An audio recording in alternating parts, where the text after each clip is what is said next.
Welcome to New Mexico Black Rifle Operators Union. I'm your host, Sean. So, this weekend's been very cool. So my birthday was Friday. I had a lot of friends show up to my normally secluded birthday that I usually do, birthday dinner.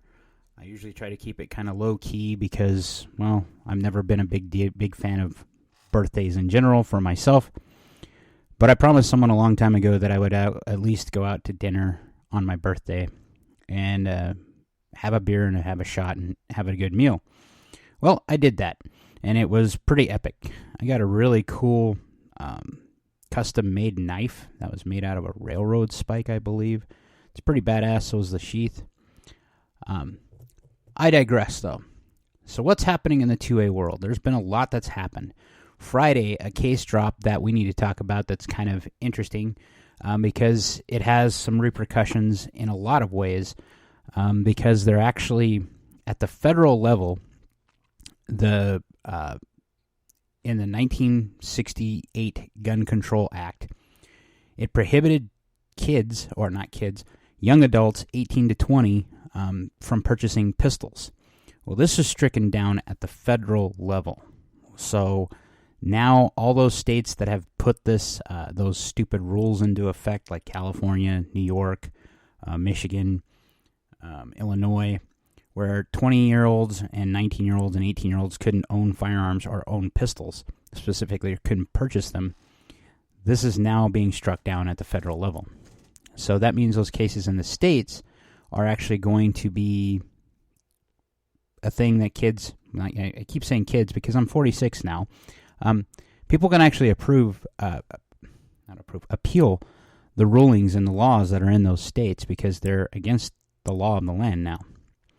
Now, what happened was these guys, this case went up before a federal appeals court. They looked at it in a case called New York versus Bruin, and because of the Bruin decision, which means that they have to show historical precedent from the 1700s when the country was originally founded, that they have to find an analog to show that this was something that the founding fathers agreed with being prohibited. No such thing happened. In fact, in our founding of our country, it was pretty much well known that if you were 18, you were an adult in every way possible. So this is good news. We're winning yet again. In the Mock v. Garland. So this is the pistol brace stuff. This is the pistol brace song that never ends, right? The rule that never ends with the ATF. What has happened is the Fifth Circuit Court, I've covered this before, has said that the ATF's pistol brace rule breaks several things, specifically the Chevron deference clause, which means that alphabet agencies and law enforcement can't just make laws. They have to go through the legal process of going through, the Senate and the House to get a law passed. Well, they didn't do that. But because the administration is so gung-ho on trying to get civilian disarmament in any way, shape, or form and to have any win in these cases, they are appealing this.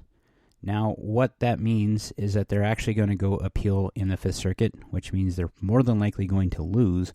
However, in the appeals process, because it is really long and drawn out, there's a potential for the stay or the, an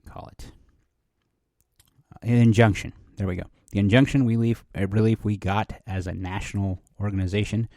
This case was brought up by Gun Owners of America. Again, if you're going to support someone in the 2A world, support Gun Owners of America and Firearms Policy Coalition. I support both. And I can tell you that these guys are the ones that are always fighting for us, not against us. They're not like the NRA where they will roll us in the clover the first chance they get to try to make concessions and make us lose some more of our rights. So what has happened there is they're going to appeal it. We still have injunctive relief, which means that there's nothing they can do. They won't enforce this. They have no real mechanism to enforce it right now nationally. But it means that they're going to go to court, and that's going to take forever. Any time that I've seen an appeal go through the federal process in the circuit courts, it can take years. It can take 2 to 5 years that I've seen. So while this should be settled law, they're not going to allow this to just be settled.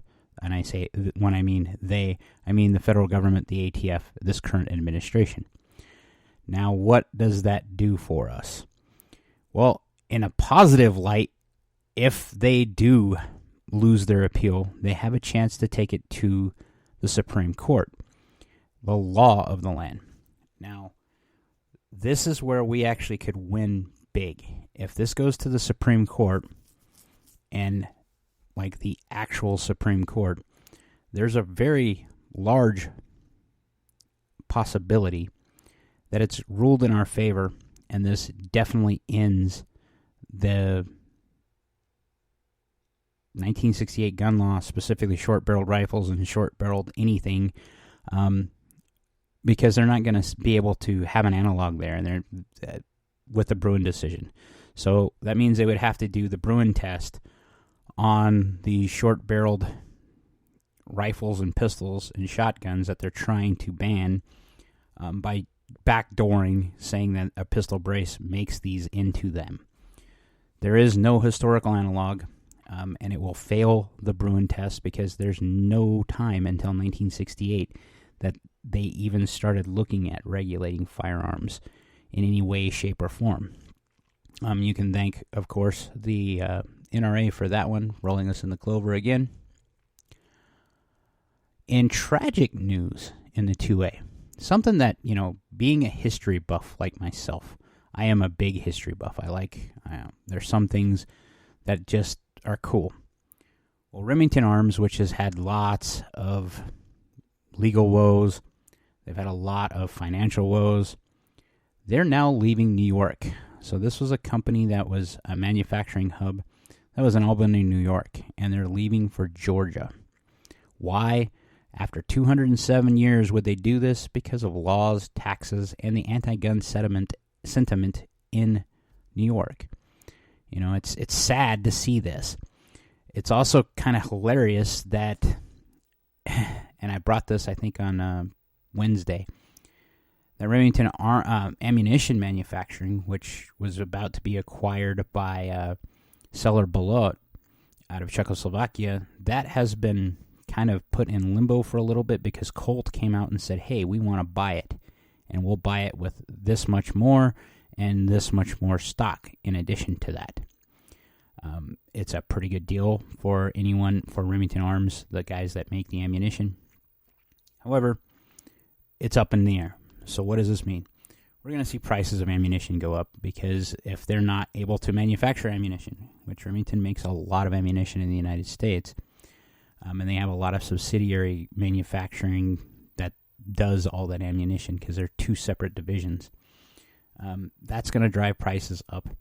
The other thing with the media demonizing Lake City Arms, Lake City ammunition manufacturing, anyone who knows anything about the 5.56 or the AR-15 knows that we kind of rely on them for supply for ammunition because we buy off of the leftovers that the military buys for civilian use, or for their normal use, we get it as civilians. Well, they're not going to do that anymore, and there's increased pressure from the media and this administration to stop Lake City Arms from selling their ammunition to our Lake City Manufacturing. I don't know why I keep calling them Lake City Arms.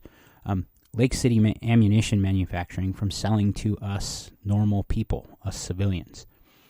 This is going to, of course, drive up ammunition costs, especially during the Christmas season, because everybody's starting to buy ammunition because, well, a lot of people are going to receive 2A gifts this Christmas, and ammunition is always nice to get in your stocking.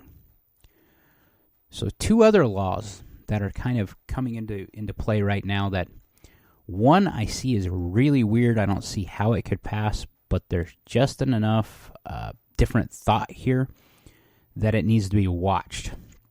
So in the Senate, the Maine Senator Angus Young has introduced a bill that stops gas-operated firearms. Now, this doesn't mean, so like a PPK, if it was a blowback gun or a .22 whose blowback, I don't know how this would affect 9mm ARs because they specifically are talking about blowback guns, being exempted from being gas operated. That means that all the PCCs that are out there, the AK or AR versions in the 9mm pistol calibers, would be perfectly fine because they're all blowback. What he's done is created this matrix, and it's basically a decision matrix. If you know anything about Vizio, it looks like something that you would see to decide if this gun should be banned or be allowed to be manufactured. And one of the key things is, does the gas cause the gun to cycle? Okay. Now, why is this dangerous? Well, first off, it shows that they're trying to think outside of the box.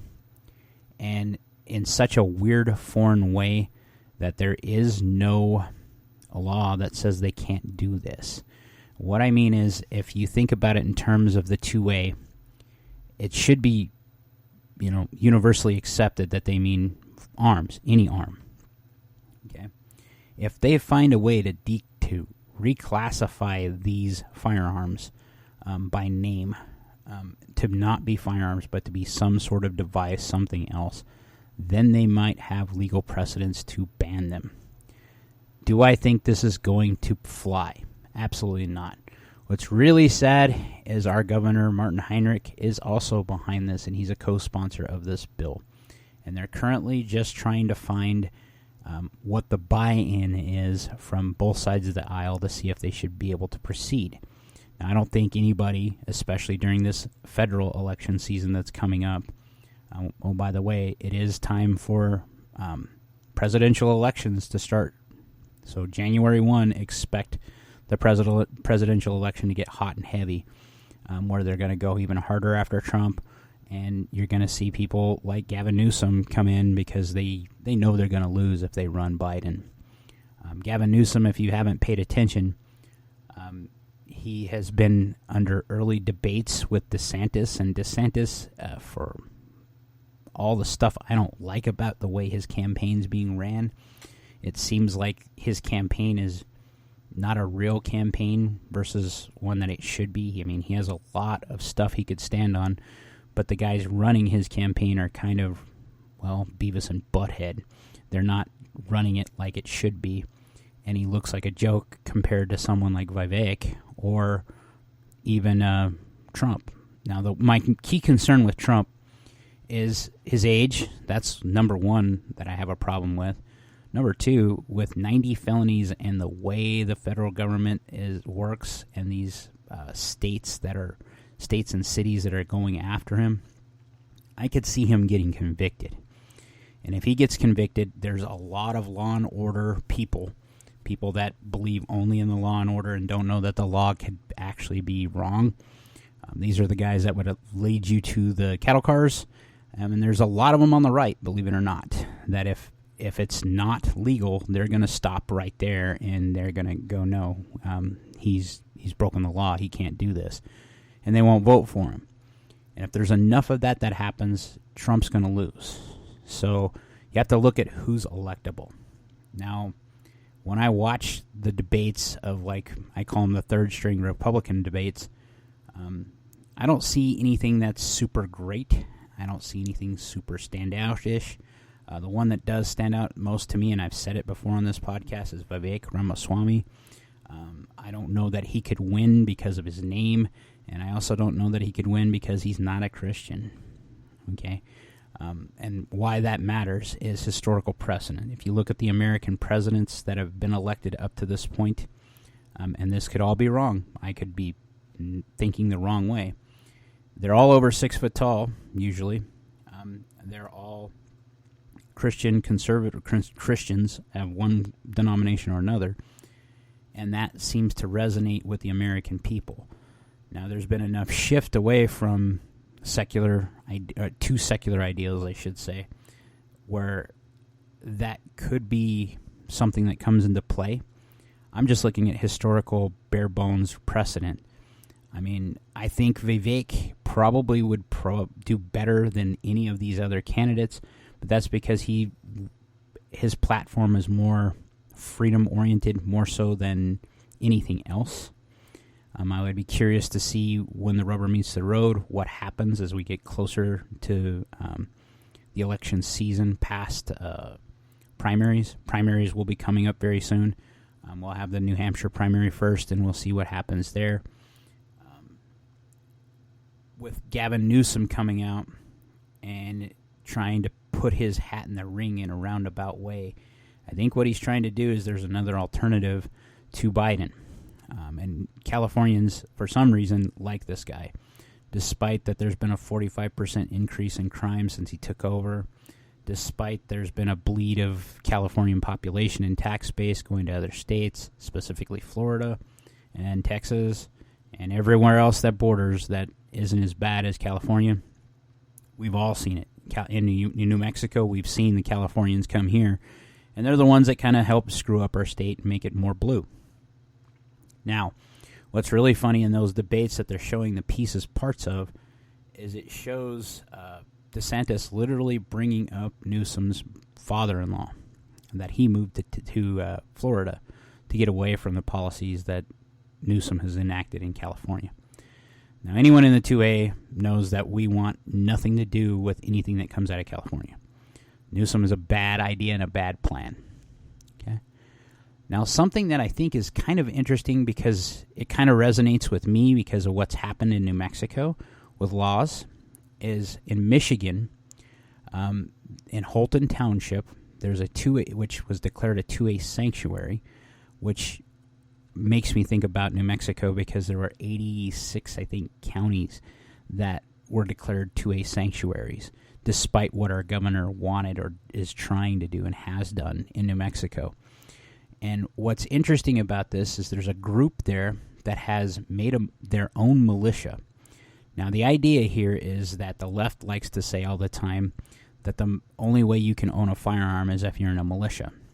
Well, these guys have taken it to that next level and said, with open enrollment, anyone who's part of our militia is now covered under anything the left is trying to do and exempt from any firearms laws.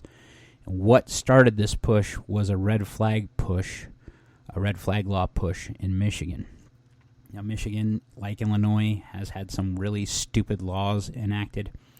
I think they even have the stupid register your firearms with almost no compliance. The same type of thing is going to happen continually.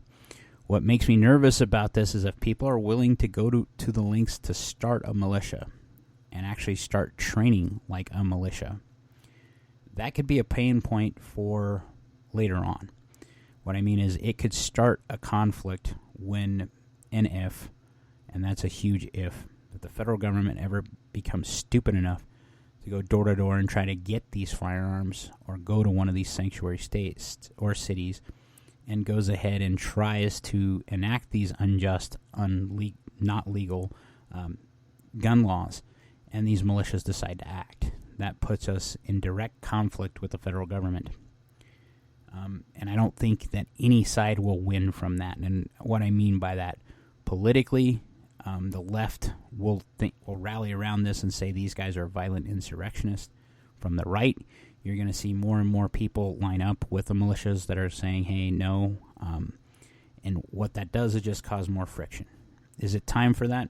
Maybe it is. Maybe we're seeing more and more people tired of seeing this stupid stuff happen. I'd like to think we're still a few, maybe one or two more elections away from doing something like this. But it also depends on how draconian the federal government gets.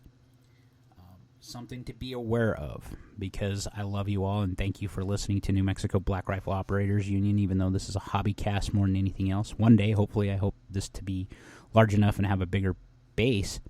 So like, share, subscribe, and comment. Be great, most of all. But is that we're in this weird place where federally we're seeing wins. Nationally we're seeing wins. We're seeing the American populace stand up and say no. We're seeing the American populace continually buy new firearms and blow away NICS checks, the count of NICS checks, that is, meaning higher and higher NICS checks. And we're even seeing some of these polls come correct and say, hey, People are secretly admitting they have firearms. Okay. We're at that point, though, where something's got to give.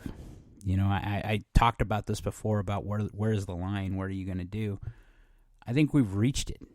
And I think the best way to move forward is just peacefully not comply. There's no reason to comply with an unjust law. And unless you're a real hard criminal or do something really, really stupid and end up with legal ramifications other than this, they're probably not going to find out that you have a pistol brace or that you have anything else you shouldn't have because you haven't done anything to get on their radar. Now, if you're consistently on the news or consistently making podcasts like I am, maybe I'm on the radar. I don't really care. I have gotten to that point a long time ago, especially when the laws started coming out in New Mexico, to where someone had to speak out, someone had to stand on a soapbox and say no. I don't have any pistol braces anymore. Got rid of those guys. I've never had a solvent trap. I've always thought that was stupid. I've tried to stay above board all the way around. I don't think I have anything like that, but anybody could be found a criminal if they look hard enough. Hopefully I'm clean enough there. But it's interesting to see the pushback. I'd like to talk more about the fun stuff in the 2A. One of the things I saw is there's a new chassis. I think it's, give me a second, let me find this. There we go. What I was talking about is called the MRAD. So Barrett has made this chassis bolt-action rifle. And over the weekend, they started doing tests for shots up to 1 mile. And this is a civilian rifle, that it's a chassis build, meaning that it's modular in design, made for modern shooters, and made for people that are really enthusiastic about long ranges. I think this type of technology is something we need to talk about. This is something I'd rather be covering other than the stuff I'm trying to keep you abreast of. Because the stuff I'm trying to keep you abreast of is why New Mexico Black Rifle Operators Union was designed and came about. Is to let you know what buses are coming down the lane for you in the 2A world. But there's a lot of fun stuff that's coming out. Every time I think they're not innovating anymore, I keep finding things like this. The MRAD is a older concept, but now it's coming to reality. And if you like the AR-15's modularity, you would like the MRAD because it has all the places you could put the accessories to accessorize the gun, make it more useful. But they've also took ergonomics into effect with this gun. Now, I haven't seen anything other than they were attempting a 1 mile shot. I'm sure someone hit it because I know people personally, up to and including myself, that have taken mile away shots with certain calibers. I have a friend, his name is Mark, who does it routinely with a 6.5 Creedmoor. I've done it. I'm not very good at it like those guys are. It's going to take me a few rounds to walk one in at a mile. But these guys practice it consistently with 50s, with 6.5 Creedmoors. I've even heard of some people trying to take 1,000-yard shots with 224 Valkyrie. 7mm arc, 6mm arc. It's interesting to see that long-range shooting is gaining popularity. And part of the reason why I think it's interesting is it's a skill set that you have to hone. In the normal 2A world, people go out, they train, they shoot, that's it. Okay. To be a long-range shooter, you have to be consistent every single time you squeeze the trigger. Every time you put the gun up to your shoulder, it needs to be in the exact same spot, in the exact same method, in the exact same way. When you manipulate the action, it's got to be the same way. Because what you're trying to do is replicate being able to get on trigger, squeeze, and make the shot count. Because any little minor variance and not being able to call the wind at any point during that trajectory as it's going a mile away will cause you to miss, and sometimes miss very big. So what I think is cool is that if there's more and more people trying to do this, that means they're trying to refine a skill. And if they're refining that skill, that makes them better shooters in general. Now, I've done this, started getting into this because, well, I'm a long-range shooter that likes to hunt. And that means that I can put meat on the table if I can see it and I have the proper caliber at longer ranges. I don't have to get as close to my animal. I don't have to be as sneaky. That was the whole intent of me getting to be a better long-range shooter. I can reliably take shots at 600-700 yards all day, every day. I can say that with confidence because I've done it. The 1,000-yard shots, I don't really have anything that can do it reliably with a decent enough butt behind it to hit, not have the giant wind drifts or the giant drops at 1,000 yards or at a mile for sure. Miles 1,780 yards. That's a damn long ways away. And while my optics on my long-range rifle is pretty damn good, I don't know that it could go a mile and see the dot that would be something the size of a hood of a car. Because you have to think about that in terms of how big your target actually is versus how fine your eyesight is and how fine your optics are, how fine you can see it. At that range, a normal 1 MOA dot would cover the target completely. And if you're having to use dope, so adjusting your scope to where you can get it to those ranges, there's still a potential with, depending upon your optics, that you're going to have to use Kentucky windage, where you're not even looking at the target anymore. You're actually aiming at a point in space just to try to hit your target. And that's usually what happens at extreme long range with limited optics. But what I think is interesting, like I said, is that the attempt that they're trying, that it's becoming more and more mainstream. The MRAD shows that there's a market for said device, said equipment. That means that more than just your average bear, your average shooter, is getting into long-range shooting. That's a good thing for the 2A. That's all I had for you for tonight. Like, share, subscribe. Most importantly, be great.